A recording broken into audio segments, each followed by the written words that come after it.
Praise the lord. కీర్తనలు 25వ అధ్యాయం. యెహోవా, నీ దిక్కునకు చూచి నా ఆత్మను ఎత్తుకొనుచున్నాను. నా దేవా, నీ యందు నమ్మిక ఉంచియున్నాను. నన్ను సిగ్గుపడనీయకము. నా శత్రువులను నన్ను గూర్చి ఉత్సహింపనీయకము. నీ కొరకు కనిపెట్టు వారిలో ఎవడును సిగ్గునొందడు.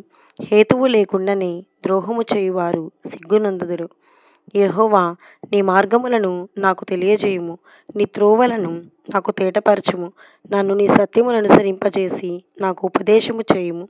నీవే నా రక్షణకర్త అయిన దేవుడవు. దినమెల్లా నీ కొరకు కనిపెట్టుచున్నాను.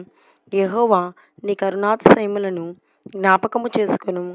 నీ కృపాతిశయములను జ్ఞాపకము చేసుకొనుము. అవి పూర్వము నుండి యున్నవే గదా. నా బాల్య పాపములను, నా అతిక్రమములను జ్ఞాపకము చేసుకొనకము. యెహోవా, నీ కృపను బట్టి నీ దయ చొప్పున నన్ను జ్ఞాపకములో ఉంచుకొనుము. యెహోవా ఉత్తముడు, యథార్థవంతుడై ఉన్నాడు. కావున తన మార్గమును గూర్చి ఆయన పాపులకు ఉపదేశించును. న్యాయ విధులను బట్టి ఆయన దీనులను నడిపించును. తన మార్గమును దీనులకు నేర్పును. ఆయన చేసిన నిబంధనను, ఆయన నియమించిన శాసనములను గైకొను వారి విషయములలో యెహోవా త్రోవలన్నీయు కృపాసత్యమయములై యున్నవి. యెహోవా, నా పాపము బహుఘోరమైనది.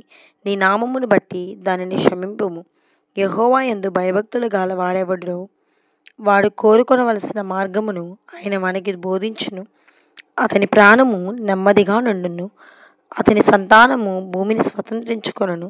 యెహోవా మర్మము ఆయన యందు భయభక్తులు గల వారికి తెలిసియున్నది. ఆయన తన నిబంధన వారికి తెలియజేయును. నా కనుదృష్టి ఎల్లప్పుడూ యెహోవా వైపునే తిరిగి ఉన్నది. ఆయన నా పాదములను వలలో నుండి విడిపించును. నేను ఏకాకిని, బాధపడు వాడిని. నా వైపు తిరిగి నన్ను కరుణింపుము. నా హృదయ వేదనను అతి విస్తారములు.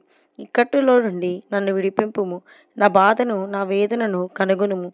నా పాపములన్నిటినీ క్షమింపుము. నా శత్రువులను చూడుము. వారు అనేకులు. క్రూర ద్వేషముతో వారు నన్ను ద్వేషించుచున్నారు. నేను నీ శరణుజొచ్చి ఉన్నాను. నన్ను సిగ్గుపడనీయకము. నా ప్రాణమును కాపాడుము. నన్ను రక్షింపుము. నీ కొరకు నేను కనిపెట్టుచున్నాను. యథార్థతయు నిర్దోషత్వమును నన్ను రక్షించుచున్నది.